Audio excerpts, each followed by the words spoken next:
Alright, Gamer Bears, it is time for part 3 of the Mega Man X2 unused content in games. And yep, as I said before, we are looking at Mega Man X2 for the third time because there's way more unused content that we weren't able to go through beforehand. And we're starting with part 2 of the 8 Maverick stages, with Overdrive Ostrich at the start as well as later on Bubble Crab, Wheel Gator, and Crystal Snail. So, let's begin, but before we truly begin, if you enjoyed this video at any point in time and you want to see more, please consider subscribing to the channel. It's free and you can always change your mind later on. So, let us begin with Overdrive Ostrich, or Sonic Ostrich. Ostrich? Kinda like the word league. Alright, level graphics. The early prototype has an unusual green sky, which actually looks better than the final version in my opinion. Yellow clouds, and no structures of any kind beyond the dunes. The final background has an ordinary blue sky and adds a few buildings all the way in the back. Alright, here's what the prototype one looks like.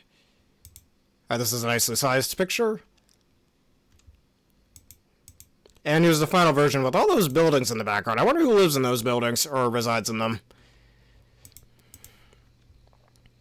This background design actually made it into the final game in both Overdrive Ostrich's level icon and in the Rock It sequence at the end of the stage.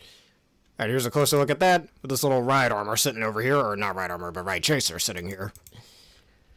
The dunes closest to the cameras are 1 pixel taller in the early sample. That's very easy to tell, sure it is. It's just barely enough to reach the next layer of the parallax scrolling, as can barely be seen here, and that's what that looks like, with X in the full second armor.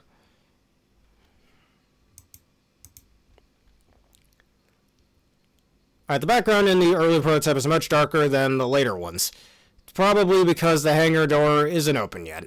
Later backgrounds have less detail for the floor tiles, and the final version redraws the columns, removing the stubby ones above the windows in the center of the screen, and adds another one that extends all the way down. And here's an early look at this.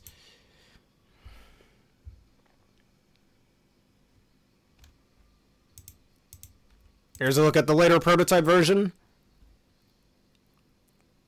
And finally, the final version. With this weird little pillar sitting over here. Makes me wonder what those rooms are for. Maybe they're storage units, I don't know. Alright, the missile base background got progressively more vibrant in each version. The early prototype's background is under 28 pixels shorter than the others. You can kind of see that here, mostly horizontally rather than vertically shorter. But here it is. It kind of looks like an elevator shaft in some ways. Or who knows, it could be more storage units, I don't know.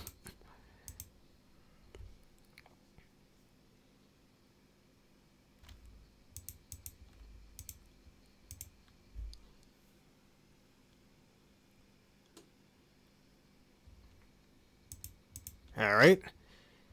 The frame and nose cap of the rocket at the end were redrawn, reshaded, and reshaped in the later prototype. In both prototypes, the tip of the nose cone uses the same palette as the cycling light on the frame. It's yellow in the final game. Hell, look at that. You see that? They did a rhyme there. Anyways, here's a closer look at this early version, which is more red in color at the tip.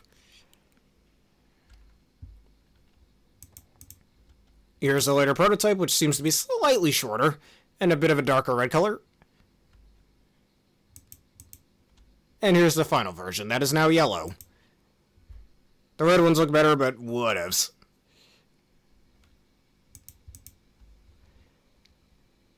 Alright, now layout. The bridge, underside, lights, and ceiling graphics are all less detailed in the early prototype. It's also missing all of the collapsible bridges seen in the later versions. The later prototype has those bridges, but they're all slightly offset to the left. Every last one of them, and here's a closer look. Without the background, so I guess the background just simply wasn't finished yet, as we saw earlier.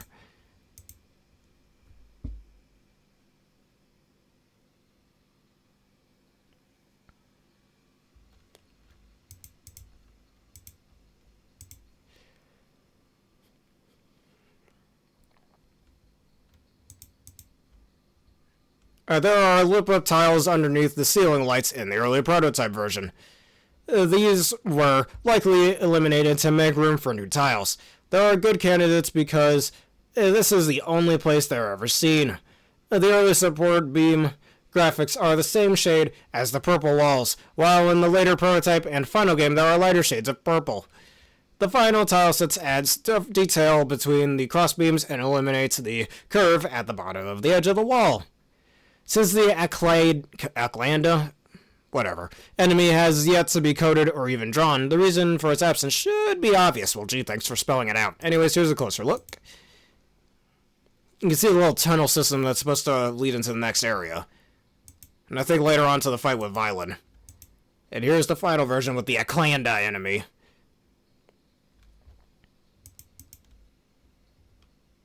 Our final versions add a large life energy pickup before the X-Hunter shutters, as should be expected by this point. And here's a closer look at the prototype version.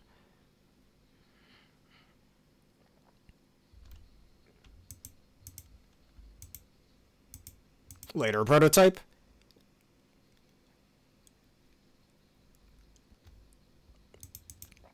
And the final game.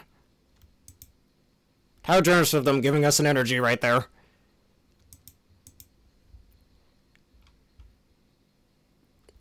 Alright, the early prototype uses a dark color for the outline of the tan column, and being seen here and is missing most of the edge tiles. For the platforms on the right, the door in the middle of the X-Hunter's arena is partially open in this version, but completely closed in later builds. There's 2 screens worth of content to the right of the X-Hunter's arena. That was cut from the final version. The path exits to the room right of the non-functional silk shot fill-up station. This area isn't particularly noteworthy outside of it existing in the first place. But, well, there it is. At least this path deletion actually saves space in the ROM. Alright, here's a closer look at that.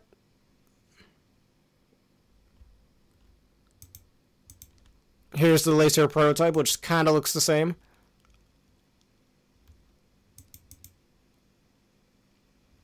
Oh yeah, this little shutter over here is slightly open. Oh, here it's more closed. And here's what it looks like in the final game with that whole part just deleted. Makes me wonder why they just happen to close a door in the background. Like, what's the point of that? It wouldn't have mattered either way, but, whatever. Alright, the crash rotors aren't in the early prototype yet. These guys over here. Strange that they don't add some kind of placeholder enemy, though like a scriver or two in both prototypes.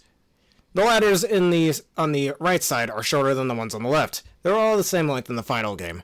The way the first crash rotor is placed in the later prototype forces the player to wait until it is passed by to avoid taking damage. The final version changes this by placing that crash rotor all the way to the left. The third crash rotor was removed, and here's a closer look at that. Guess the crash rotor enemy simply wasn't created yet. Kind of reminds me of those rolling enemies that were from Mega Man 4 that's in Ringman and Drillman stage. So these guys remind me of.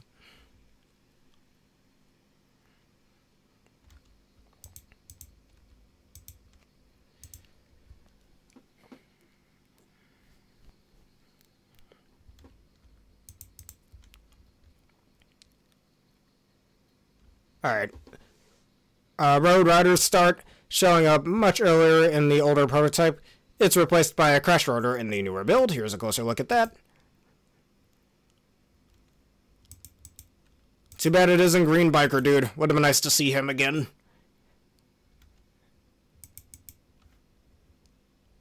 The final layout adds another support beam below the slope, which is itself more worth than it appears in the earlier prototype.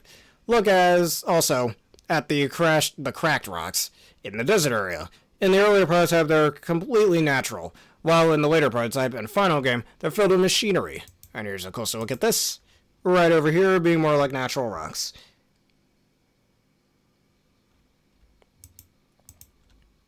Here's what it looks like in the final version.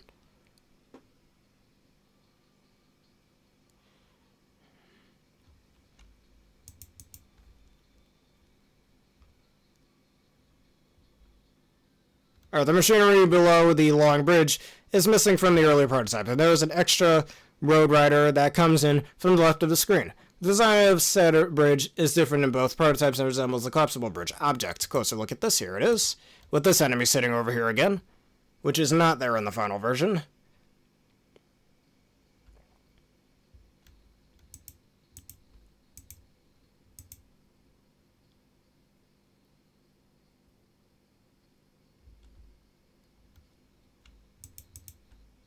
Alright, here's the final version. Kind of like that they added these mechanical elements here. It shows that's not entirely natural. And maybe they either just didn't think of the machine elements here yet, or they're in the process of it and just didn't make that yet. Alright, the Road Rider in this area comes from the right in the earlier prototype and final game, though it was moved more to the right, while it was moved to the left in the final game. And here's a closer look at that.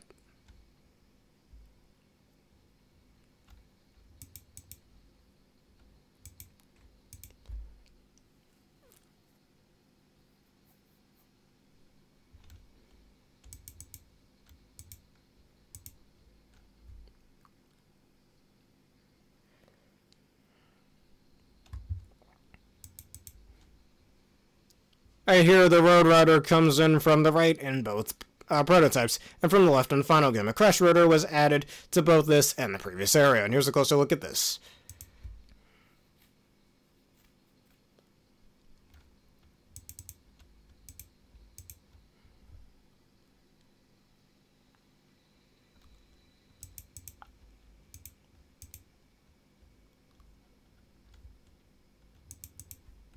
Alright. And the cliff on both sides of the pit are sloped in the prototype, making progress without a Crash Rider more of a challenge. The final game makes the cliff truly vertical and adds yet another Crash Rider. And here's a closer shot at this. Call me crazy, but I feel like X would be able to make that either with a well-timed air dash or a well-timed ground dash.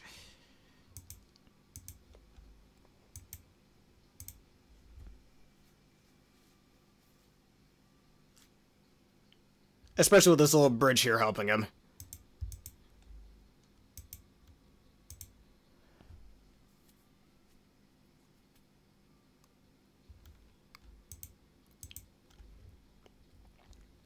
The collapsible bridge in this area is the only one that's offset to the right instead of the left. Reason for the change?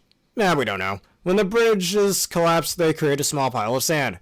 That sand graphic is clearly misaligned and going over the cliff in the sample, and here's what it looks like, and that looks kind of bad, actually. It's not supposed to be floating like that. A little bit of sand sitting right over here if you're a little confused. Alright, the early prototype places a Crowcopper and a Scrabbler here as a placeholder enemy. Well, at least one would think they'd be placeholder enemies. In any case, they're missing from later prototypes. It would take up until the final game before anything else was placed there, namely an extra life on the roof, only accessible by jumping off of the Ride Chaser and Crash Rotor. And here's what that looks like. The frog enemies are normally found in Wire Sponge's stage. Also very similar to those frog enemies from Mega Man 8. Weirdly enough, Mega Man 8 wasn't even in development yet at the time of this game.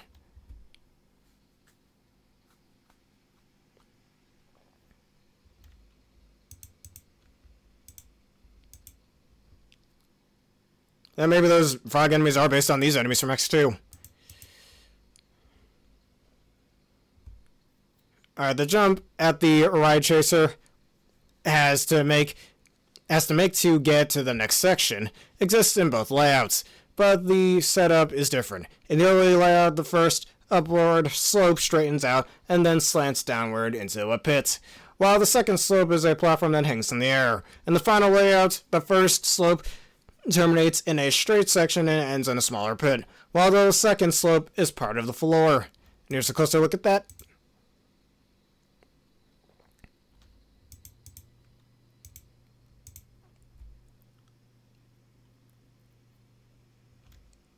Alright, here we are.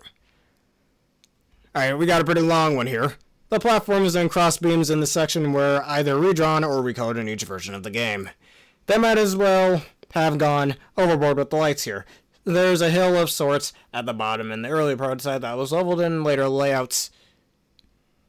The spike pit heart tank puzzle is different in all three versions. Because yeah, in the final version you need to use the Ride Chaser for that. And you can always use a really well-timed charged speed burner, but that's more difficult, I'd argue. In the older prototype, the spike pit is small enough that the player can get the heart tank with just the air dash, using the leg parts from the armor, or a charged up speed burner, though getting back across the pit requires both. Well, good luck doing... Well, actually, that would be possible because of that platform sitting there. I kind of prefer the final version because that does require you to use the right chaser for it, but you're not going to know that first way around, so... I don't know. The art tank is nicely placed on a platform of its own. Its very own platform. The newer prototype changes the spike bit to extend all the way to the wall. The player is supposed to use the right chaser to reach the art tank, but with the air dash and charge up speed burner, they can make it safe to the wall on the other side. Grab the heart tank and then dash back safely. And the final game adds spikes to the wall at the end to discourage the player from using the above methods. Though if they don't care about losing a life, it's still an option. I mean, you could get it while still losing life, there's nothing wrong with that. Our large and small life and weapon energy pickups were placed before the heart tank, just to give you more rewards for being so daring. The Crowcoppers were replaced by Aklandas, while the Scrabbler was deleted entirely. The first Aklanda was later moved on to the right, a Skosh, whatever that means. And here's a closer look at this. Makes me wonder what this little platform up here was meant for, I guess. I guess there's an extra way for X to go up there, slide down, and then dash like that, perhaps? I don't know. Alright, here is the later prototype build.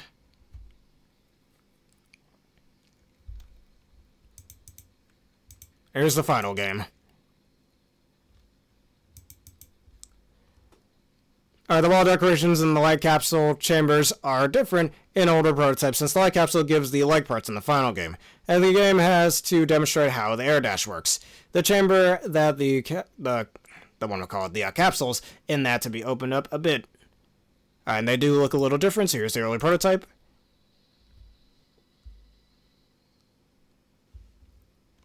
Here is the later prototype.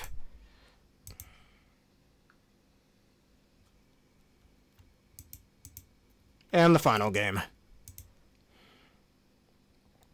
The little section where you're supposed to use spin wheel is noticeably smaller in the final version. The last enemy before the boss shudders is a Crowcopper in the early prototype, absent from the later prototype, and a Clander in the final game. They really like this enemy, don't they? Then the ceiling was lowered so the player can't just jump over the thing. Huh. And just slide down it. But anyways, here's a closer look at that.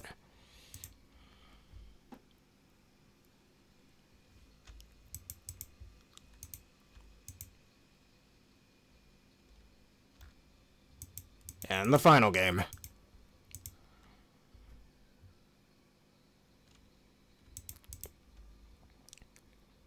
The missile chamber is brighter in both samples. Here's a closer look at that.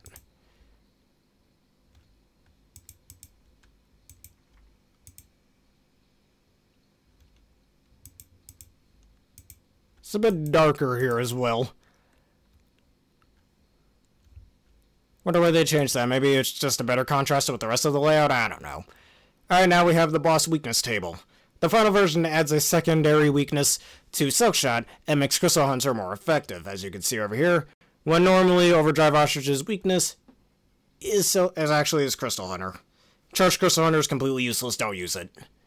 And the Buster Shots seem to do a little bit of different damage as well. So maybe the prototype version was only like this for the Buster, just to, you know, make the boss fight go a little faster. Alright, Overdrive Ostriches, if he does contact damage, he'll do 3 in the prototype version, but 4 in the final game. Overdrive Ostrich has no ability frames after breaking out of Crystal Hunter, induced frozen state, fixed in the final game. He can actually be hit by the Crystal Hunter again after the shimmering effect stops, but before breaking out of the crystal. This will not refreeze him. Not will it activate invincibility frames? That's so weird. Whatever. They just really didn't want another form of Spark Mandrill syndrome. In the final version, he's always following up getting hit by a Crystal Hunter shot by doing the overhead Sonic Slicer attack. This behavior isn't present in the prototypes.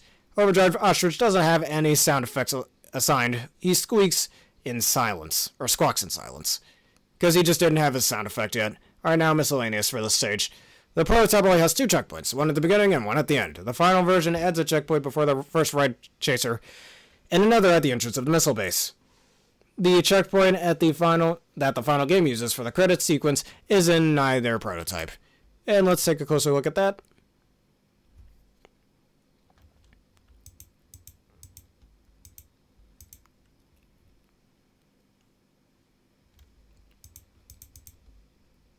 Alright, in the later prototype, the spin wheel blocks near the light capsule leave the wrong tile behind after they're destroyed. It seems they copied the code from the sand blocks earlier in the stage and forgot to change the tile numbers. And then they remembered it later on, I guess? I don't know. They probably copied and pasted it and forgot to change it, as I mentioned before, but they copy and pasted it to save time. That's pretty common in game development. Alright, the missile cutscene plays out differently. In the prototypes, X stays still as he rides the missile up to the sky. The camera pans down to the bottom of the missile, which starts exploding and eventually detonating. In the final game, X automatically switches to his X-Buster and starts firing rapidly into the missile as soon as it takes off. The camera pans down, but not all the way down to the bottom, and X stops firing after the missile starts exploding. And here's what it looks like. I prefer the final version because it's kind of cool just watching X just absolutely go ham or haywire on it. Going bacon, egg, and cheese on this guy, this missile. Alright, next up, Bubble Crab stage, starting with level graphics. The little prototype changes the main stone graphic used in most of the stage. Compare how the middle left stone is drawn and shaded between sets. This change was later reverted for unknown reasons, and here's a closer look at it.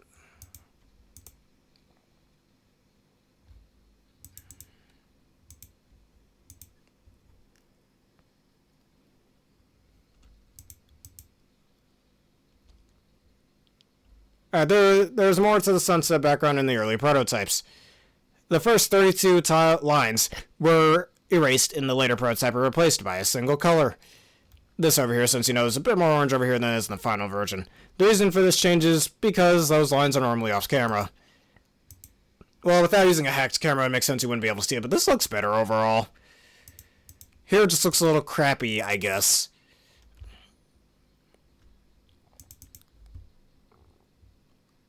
Alright, except at the very start of the stage, the later platforms were the prototype was overzealous in deleting those tiles. It's now possible to see where the background ends, which is why they should have kept with this background, but whatever. Here's a closer look at that.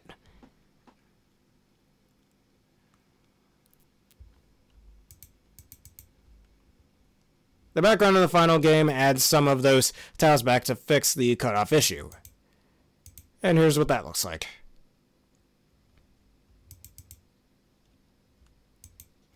I mean, it fixes some of it, you can still kind of see that. But whatever. I guess as long as it's enough to not see it in this part of the stage. The most obvious change is the deletion of the sunken submarine seen in the early prototypes.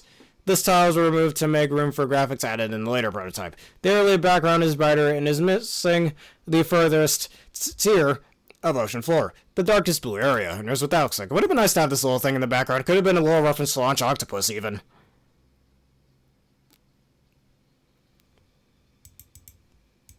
Here's the final version, or at least the later prototype.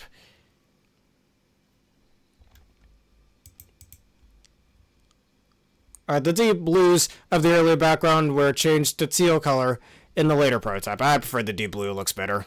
Some of the incorrect edge tiles of the trenches on the right were corrected, though both versions have their own errors of the background elements. Here's a closer look.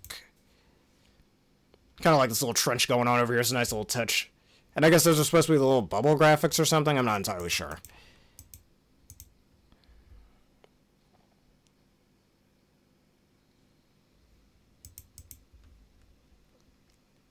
The tower lights start off earlier in the older prototype. Early enough to see where the towers end. In fact, which is why they were deleted for this particular section. And that's what it looks like here. I guess there's supposed to be towers in the background, underwater. That's pretty cool.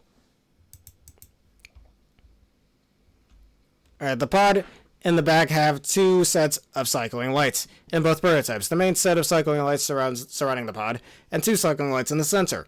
In the early background, both lights are on the same cycle, and the two lights in the center are red. In the final background, each set of lights is cycled inversely to the other set, and the two lights in the center are pink. Let's see what that looks like. Those are more red than pink, but whatever. Alright, the light in the grid-like pattern next to the tower are closer together in the early prototype, but they're more sparsely placed. They farther apart in the final background and take up every available bit of space. Here's what that looks like.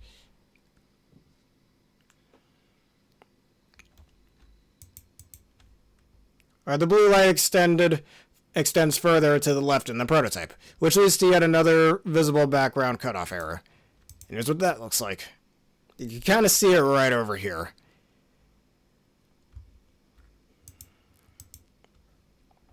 The background in the Dr. Kane cutscene actually uses the tile sets of Bubble Crab's stage. While those cutscenes have not been coded in yet, the room layout is already present in the later prototype. The floor was initially drawn flat, while the final version has the floor drawn at a slightly overhead perspective to give room for more depth.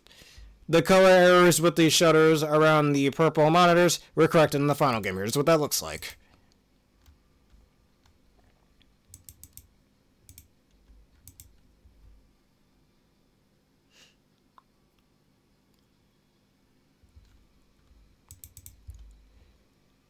Alright, next up the non-water sections.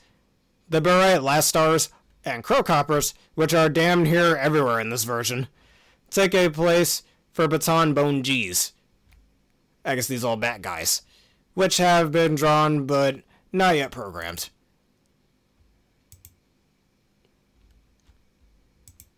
Alright, here's a closer look at this with the Baton G's.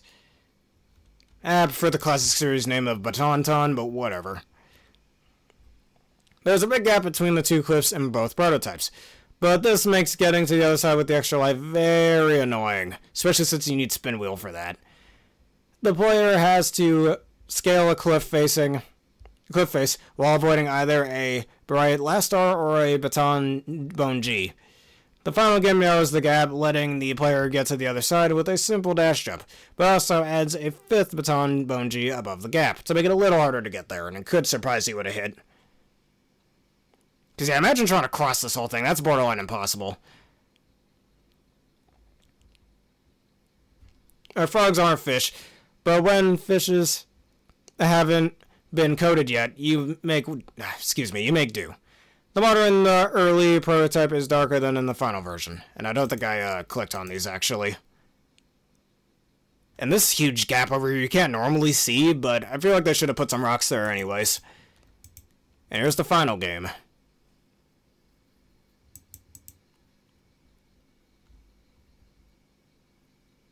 Alright, the water in the earlier prototype is darker than the later version.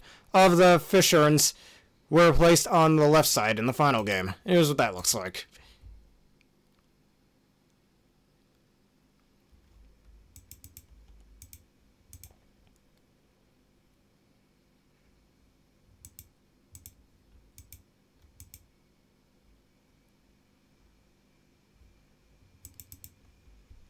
Frogs. Oh, wait, I already said that.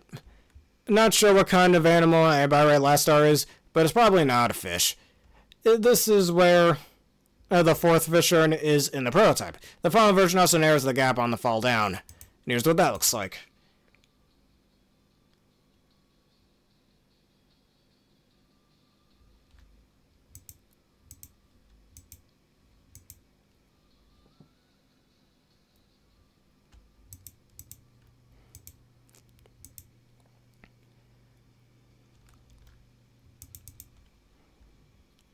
The fish urn is placed low enough to cause a graphical glitch right over here. If the sea cantler launches at the player goes back up to this area, its tiles will be glitched for a bit before its own graphics are reloaded into VRAM, and here's what that looks like. That poor guy, he's just all glitched out and whatnot. He didn't deserve that. Alright, there's no background behind the rocks on the left. Some well-meaning developer realized this and changed the transparent tiles to the left of the sea cantler gate, but didn't realize that the camera never goes far enough left to see those tiles. So the change wasn't necessary. There's one jelly seeker in the prototype. It's in the middle of the sea cantler path, which is likely why it was removed later on. Here's what that looks like.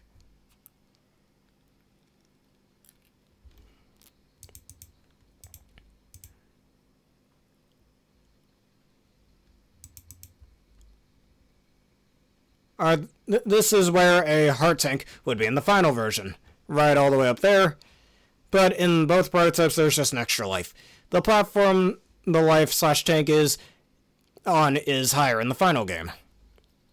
The early prototype is missing all of the probe 8201 us. And does every dang thing in this game have a name? Criminy.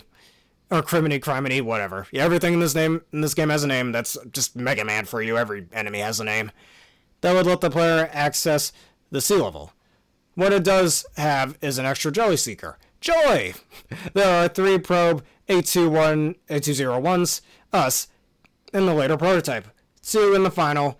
The remaining Jelly Seeker swarm to the warmer waters, I guess. They're just not here. And here's what they look like.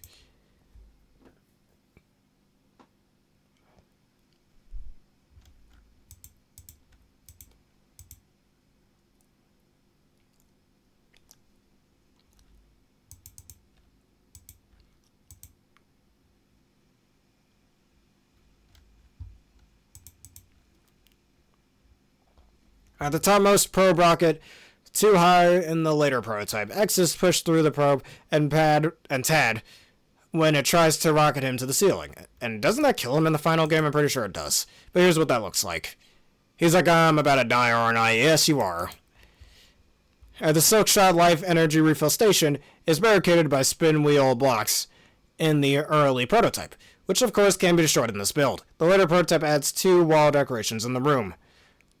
And here's what this looks like.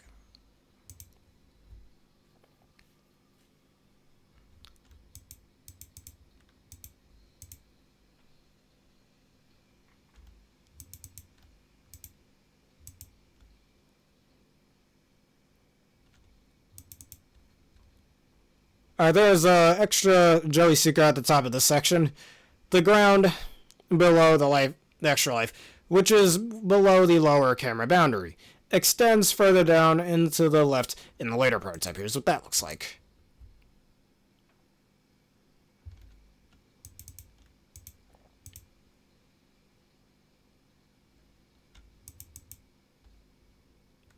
It does extend farther down, so I guess it doesn't just cut off right there, and it makes you think there's a bottomless pit there. Alright, the large life energy pickup swaps places with the extra life. And then the extra life died. I guess it's just not there anymore.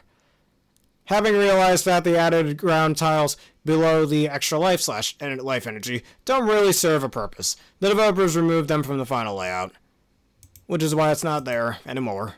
Can't really see them from the camera in the final version either. And you got this empty square over here too. Should have filled that in, I think. At least in that early prototype, they could have. The ceiling above the large weapon energy pickup is natural in the older prototype and man-made Reploid made in the newer version. The bottommost 4 tiles went through a similar change as the ones in the previous area, and here's what that looks like.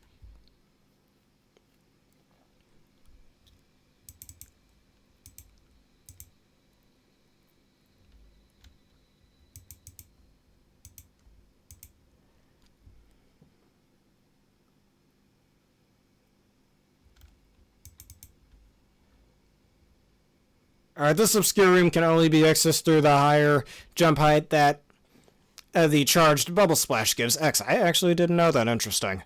And is directly above the previous area. There is an extra life here in both samples, while in the final game's downgrades the rewards to a large weapon energy pickup instead. And here's what that looks like.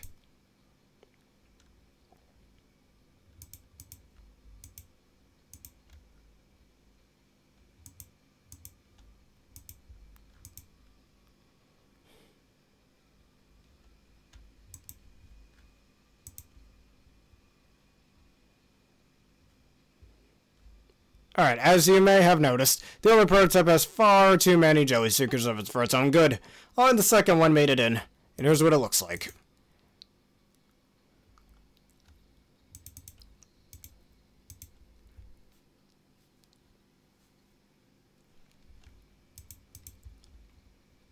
Alright, the method of getting this large life energy pickup changed. In both prototypes, the player is supposed to use the spin wheel to destroy these blocks at the top.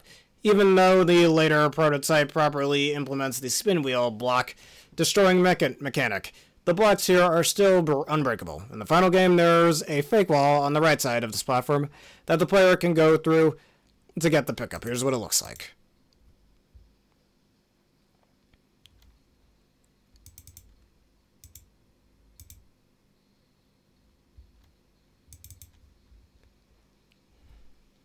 One less Jelly Seeker, one more Probe Rocket. Here's what that looks like.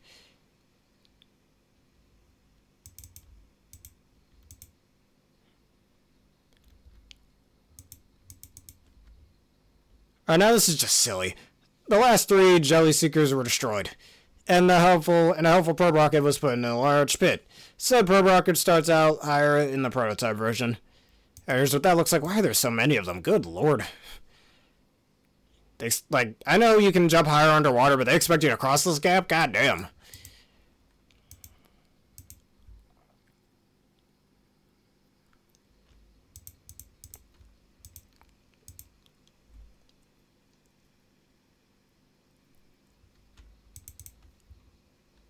And this error was successfully toned down in each version.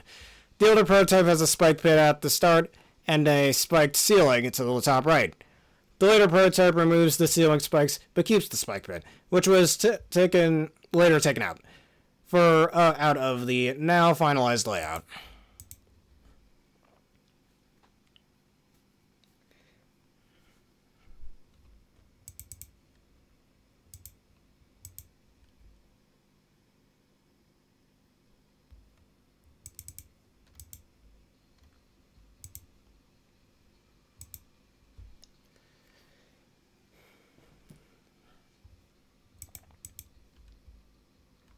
This by right last star was lowered slightly in the later prototype, then lowered again in the final version. In both prototypes, there is no safe place to stand on the platform. In the final game, hugging the wall lets the player avoid the lasers. Here's what it looks like.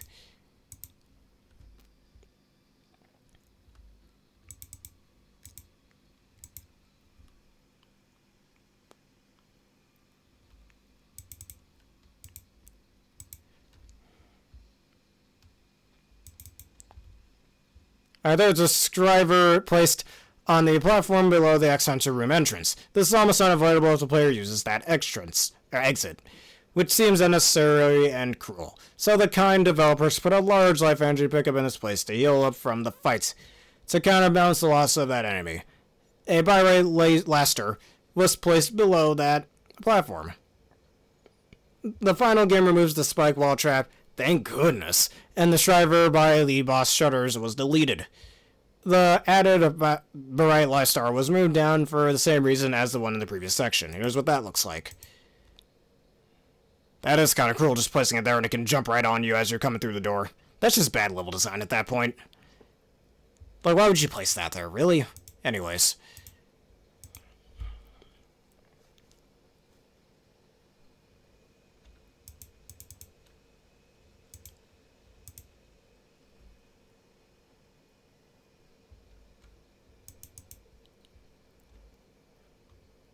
Alright, now the weakness table for Bubble Crab. He's normally weak to Spin Wheel. The Spin Wheel does more damage in the final version from 2 to 2 and 3 to 4. I guess before they decide, well, it seems initially they decided this to be his weakness, but his fight does drag on a little bit if you use Spin Wheel, so there's that.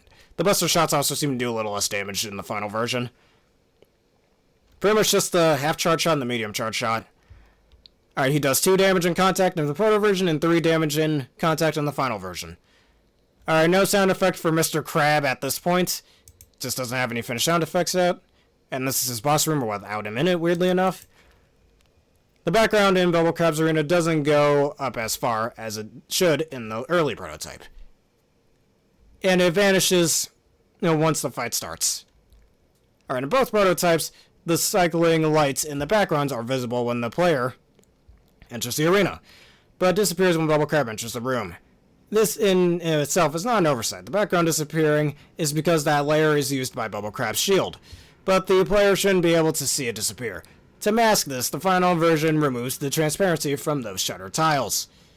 This has the added benefit of making it so the developers didn't have to make an extra background for the Dr. Kane cutscene, and here's what that looks like. They're probably just doing that just to save on assets and save on time as well. And now Bubble Crab is in the room. Imagine Crab reading a Bible anyways. The final game adds another checkpoint before the Sea Cather entrance. And here's what that looks like.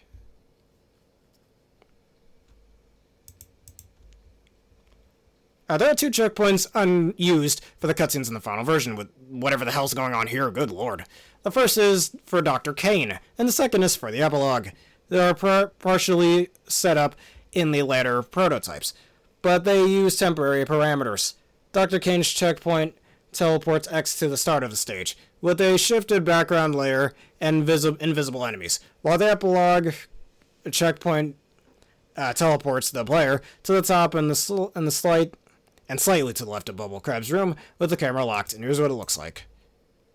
Also, most of the background is missing, this little black void over here. I guess this is supposed to be the teleporting effect? That looks weird. The tiles in Bubble Crab's walls alternate between being low and high priority in the early prototype. All tiles are low priority in later versions. The symbol section of Bubble Crab's track isn't the same length as the rest of the song, causing it to go out of sync after the first loop. All of the gates in this stage use the X-Buster shots as a placeholder shot sound effect. The Sea Cather is missing its bombs, the searchlight, and lasers in the later prototype, which is weird, since they work fine in the early prototypes. All it can do in the later build is float around the stage and drop mines. The Sea Cather sonar, ping, and movement sound effects are missing as well, and here's what that looks like.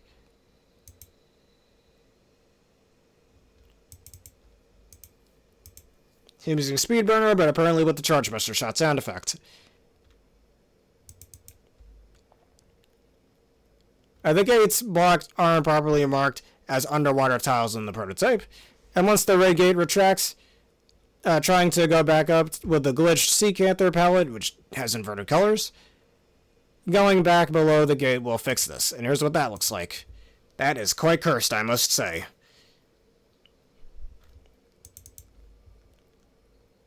The water in the X-Hunter's room was initially a little higher in the early prototype, so the Sea Cather parked higher up too. The water level was lowered in the final prototype, but the developers forgot to change the Sea Cather's position until the final game, and here's what that looks like.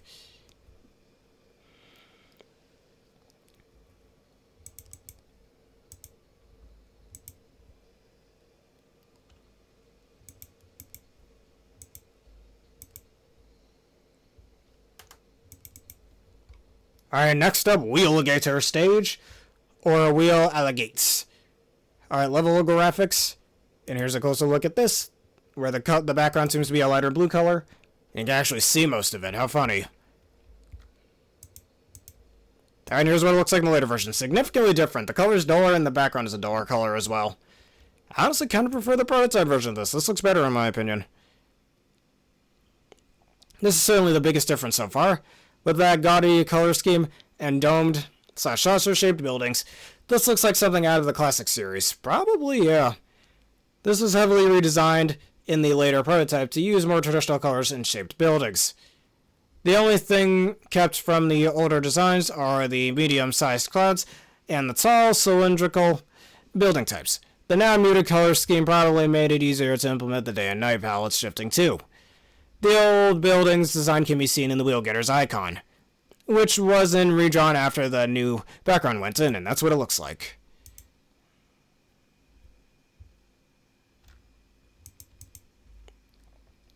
One of the 20,480 tiles that makes up the background is wrong. They fixed it. And you can kind of see it right over here, this little glitch over here.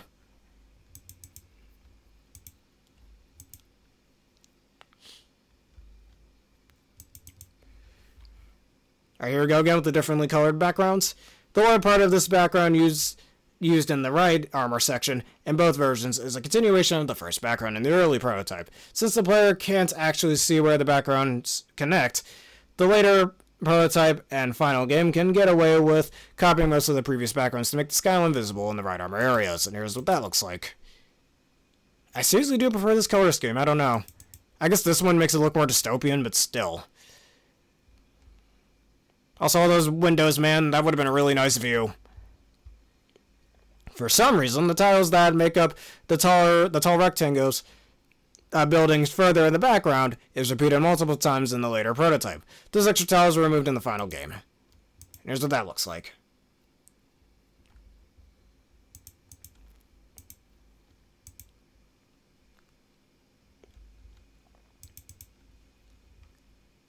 Alright, all of the rivets in Wheelgator Stage face the same way in the early prototype. Starting in the later prototype, some of the rivets have been flipped horizontally. There doesn't seem to be any rhyme or reason as to which rivet got flipped. There are extra horizontal lines in the stage's green plating, and were erased in the later builds. As to this section specifically, the early prototype has one more ceiling light than the final layout has. The Tuba Male S enemies and Tuba Male Generator were still being worked on this build. See the X-Hunter base section for details. So they weren't ready to place in any levels yet. The first Tyrannos marks the place where the generator would be in the later version. The remaining Tyrannos all initially faced left in the early prototype, and they're placed such that they'll start firing at the player almost immediately. In later versions, only the first Tyrannos faces to the left, while the next two on the upper floor face right. The other build of those two was moved more to the right, so the player is able to go down that ladder before it turns around. And here's what it looks like.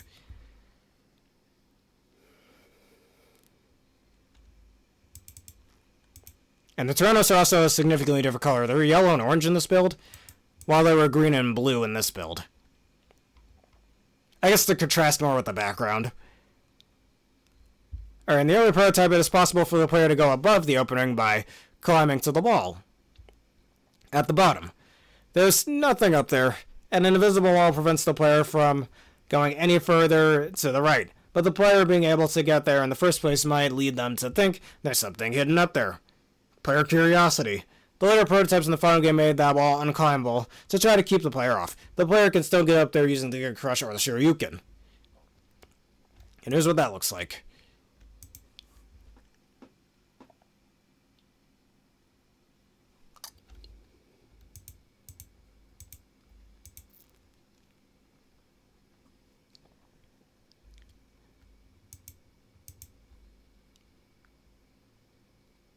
Alright, this Tyrannos is awkwardly placed. The bullet it fires goes underneath the player. So the only way it can damage the player is if the player accidentally runs into it. So it was moved out of the pit and on top of the platform to pose more of a threat. And here's what it looks like. Or, you could have just lifted this platform. I don't know why there's a divot there, but okay. No, they have green eyes in this build. On the previous build, they have yellow eyes? Yeah. The method of getting up to the light capsule in Wheelgator Stage changed. In the prototypes, the capsule contains the leg parts. So to get to it, the player has to either get the arm parts and shoot a charged spin wheel at those blocks. I'm glad those aren't there in the final version. Imagine trying to hit those things. It's already hard enough to use strike chain for that anyways. Well, at those blocks, or do a dash jump off the wall and shoot a series of well-timed normal spin wheels at them, at the blocks. In the final game, the platforms contains the arm parts. To get to it, the player has to either get the leg parts to do an air dash to the left, or do a dash jump and shoot a well-timed strike chain into the left wall. So I'm glad they kind of changed that. Initially, the leg parts are here, but now they changed it to the arm parts, which is pretty cool. Alright, the little X-shaped wall back block on the bottom right is fine in the older prototype. But one of the tiles was corrupted in the later sample. This was corrected in the final layout. So that's good, at least. Here's what it looks like. These little blocks over here, I'm glad those are not there in the final version.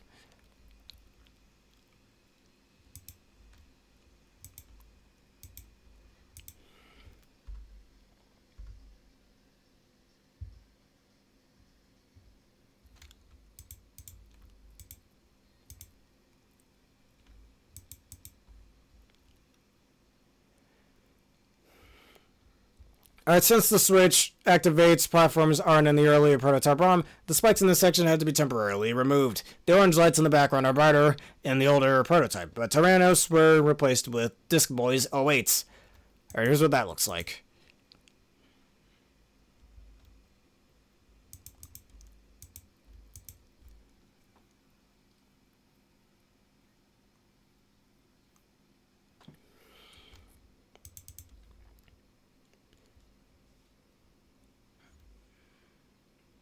Alright, there was a nasty spike trap at the bottom of this drop in the sample version. The two Tyrannos face left in the early prototype and to the right in the newer builds. Here's what this looks like. So I guess they're expecting the player to fall down here. Oh yeah, spikes where you can't see them, as always. Always really nice. Kind of might lead the player to think there's something up there, which there might be.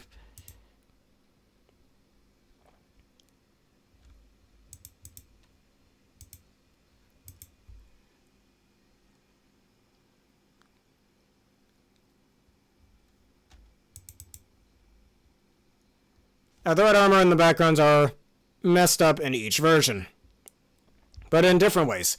In the older prototype, their shoulders are the platforms, and the platforms they stand on are assembled correctly, but the legs don't look like they're connected to the rest of the armor. Yeah, you can kind of see that here. In the later prototype and final game, the legs have been fixed, but some of the platforms and shoulder tiles have been incorrectly flipped. You can kind of see that there.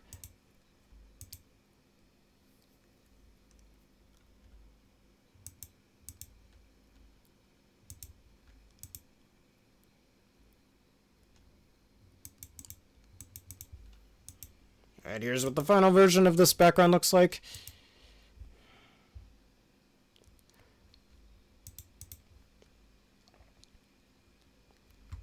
The later prototype adds a few more cracks to the floor in this already damaged area. Note that some of the ride armors in the background, the ones fullest to the left, still look like they do in the early prototype. Alright, here's what that looks like.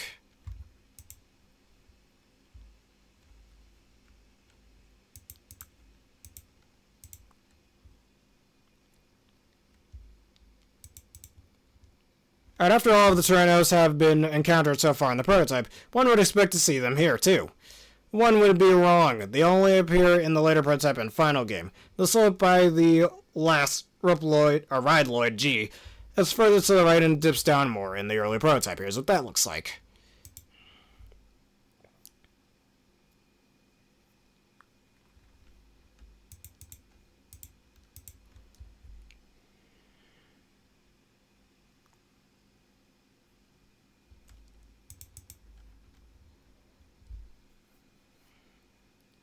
The green walls use more of those paperclip looking tiles in the later versions. What are those things anyway? Tyrannos added on the right side. And here's what that looks like. And the heart piece just happens to be up there, but you need to charge Speedburner to do that. As well as the, well actually the leg parts don't work like that in this game. That's an X3.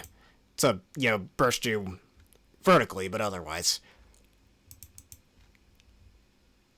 More spikes removals was required here. So they missed one beneath the extra life. And that helpful extra life was replaced by a less helpful Disc Boy 08. And here's what that looks like.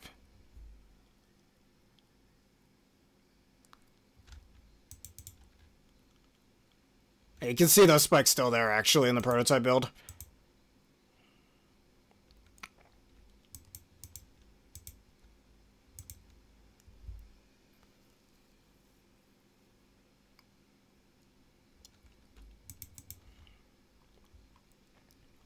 If the player sits on the switch-activated platform too long, they'll go into the ceiling and be pushed out. To prevent that from happening, the ceiling was spiked. That'll learn them. Or that'll teach them, I think you mean. Whatever. And here's what it looks like.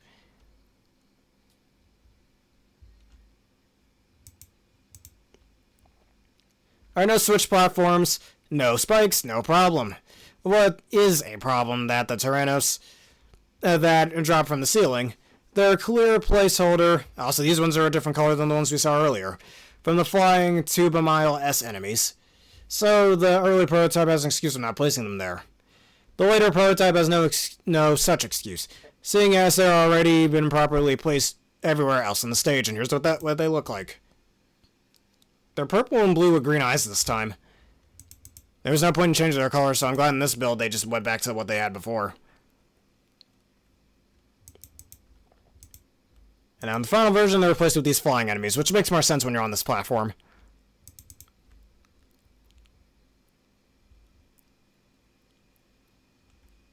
Alright, if the player has the air dash and can use the charged up speed burner, they can fall down the large chute and reach the left wall, where they'll see where the foreground ends. The later prototype attempts to fix this by extending the floor to the right to keep the player from seeing where it cuts off. But it didn't work, so the final game just locks the camera before the player can see the floor. And here's what it looks like.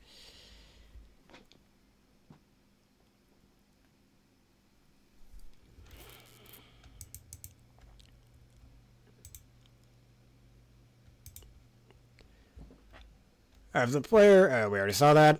The Lone Striver transformed into a beautiful Disc Boy 08. Okay.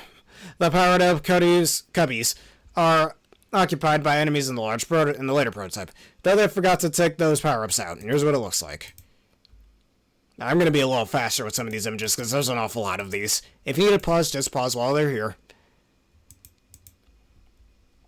Until the final version, it's just as well both prototypes have been given extra lives away like penny candy. And here's what it looks like. And it looks kind of weird overlapped on the Disc Boy 08s. And I'm glad they're not here in the final version because that looks weird. At least give them like a high chance to drop them instead. Alright, temporary spike removal, not so temporary extra life removal. Here's what it looks like.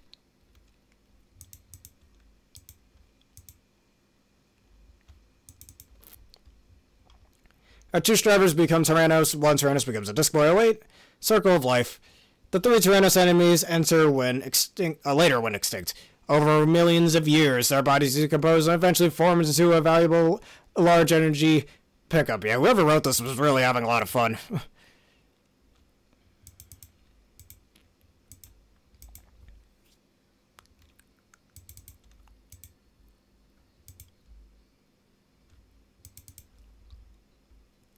Not much here to the early prototype.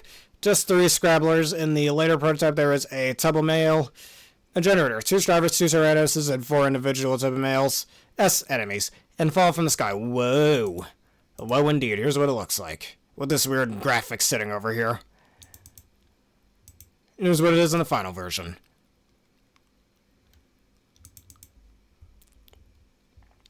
There's a little too much to handle. Those haphazardly placed Strivers were taken out of the final game. Good riddance, I say. Here's what it looks like. Yeah, they are haphazardly placed. Also, I'm not going to talk about the placement of that Striver. That looks weird.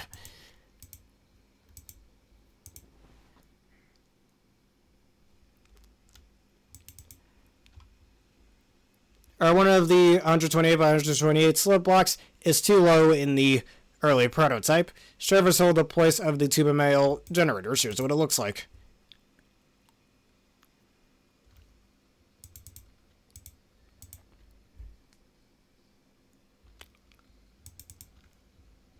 If you thought the floor was extended to fix another cutoff oversight, you'd be right.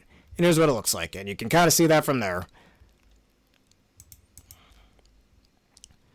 The hidden large life pickup peeks out from behind the green column in both prototypes. It's fully hidden in the final game. Here's what it looks like. Also, large energy is kind of in the wall for some reason. I don't know. Makes it impossible to get. What is this, Mega Man 2? That happens all the time in that game. Not much here in the early prototype. Some male generators were added in the later prototypes. The final game properly centers those generators and places three large life energy pickups behind the tail. Here's what it looks like.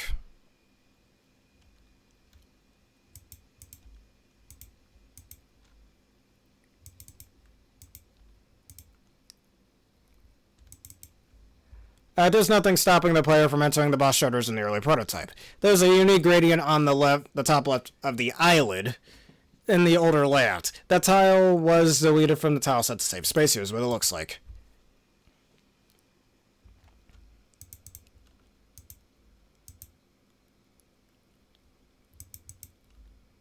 In the boss layout, Wheelgator's supposed to be invulnerable to everything except wire chain or strike chain during his bullet eat attack. In both prototypes, charged up weapons other than the X-Buster still work. What's worse, while he's doing his attack, he has no invulnerability frames, meaning that weapons like a charged up Magnum Mine can destroy him in about a second. Alright, and Bubble Splash apparently did extra damage to him in the final version through the normal shot, but the charge shot did less. While it was the opposite in the prototype version. Charge shots do normally less damage. The wall damage does 3 damage in the final version, in the prototype version, but 2 in the final version. Strike Chain does way more damage than it did in the prototype version, and that's pretty much it. Alright, what's worse, Strike Chain will also bypass invulnerability frames. In this state, as long as the chain doesn't hit Wheelgator's mouth directly. This is easiest to see by using the Invincibility Debug command. If he's brought down to 0 HP in this state, Wheelgator's collision will be disabled, but the fight will not end. The only way out is to reset the game. In the early prototype only, if the player shoots a Crystal Hunter at Wheelgator when he's doing his bullet eat attack, the game will freeze. In both prototypes, shooting at Wheelgator during his bullet eat attack with a weapon that he doesn't have a bullet graphic for, Bubble Splash, Spin Wheel, Strike Chain, Speedburner, and Giga Crush, will zone him eating the weapon, then opening his mouth without firing a bullet. In the final game, he'll eat the weapon and then exit the bullet eat sequence.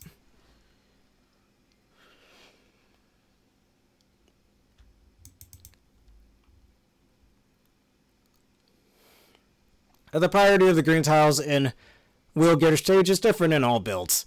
In the early prototype, the tile above opening, ceiling tiles, and rectangular connector tiles are a high priority, with everything else is low priority.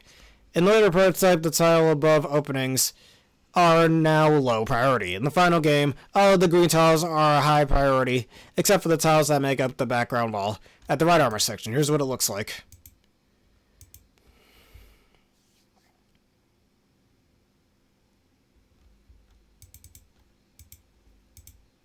And this one has a different background we saw earlier. Still, I prefer the lighter blue.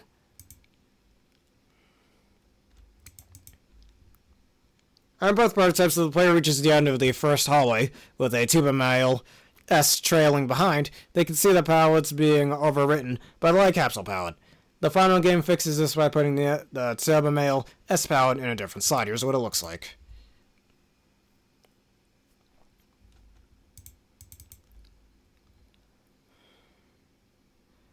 Now, 2 more checkpoints were added in the final game. The first after the right armor section, and the second to the right of the center room.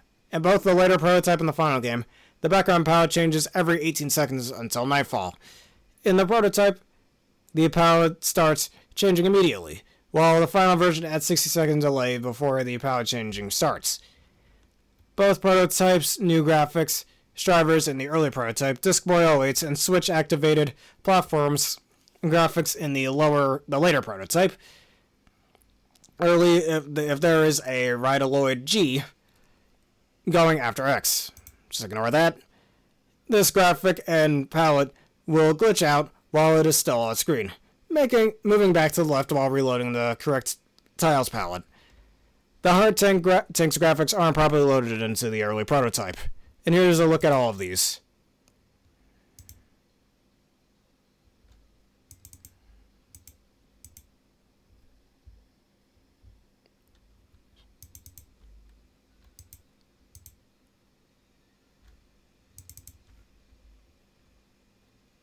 Alright, the Heart Tank's graphics aren't properly loaded in the early prototype. It's about a third of the heart, so if X were to take that, you only get about a third of his HP from that, right? Probably. Alright, so this video has went on for quite some time. Way longer than I anticipated. So, in part 4, we will look at Crystal Snail Stage as well as more unused content that comes after this. Even though I know, I apologize. Earlier in the vid I said we would look at all 4, but this video went on for quite some time. So, if y'all learned something new and you enjoyed this and you want to see more, please consider liking, subscribing, and please consider liking, comment, and subscribing, and hitting the bell button for more. And answer the question of the day, as usual, of all the unused content we've seen here, what do you wish made it into the final game and why? I think this blue graphic background in Wheelgator Stage looks pretty good in my opinion. So, we'll be back later for part 4 to talk about Crystal Snail Stage as well as more unused content in Mega Man X2. Thank you all for watching, and have a terrific day.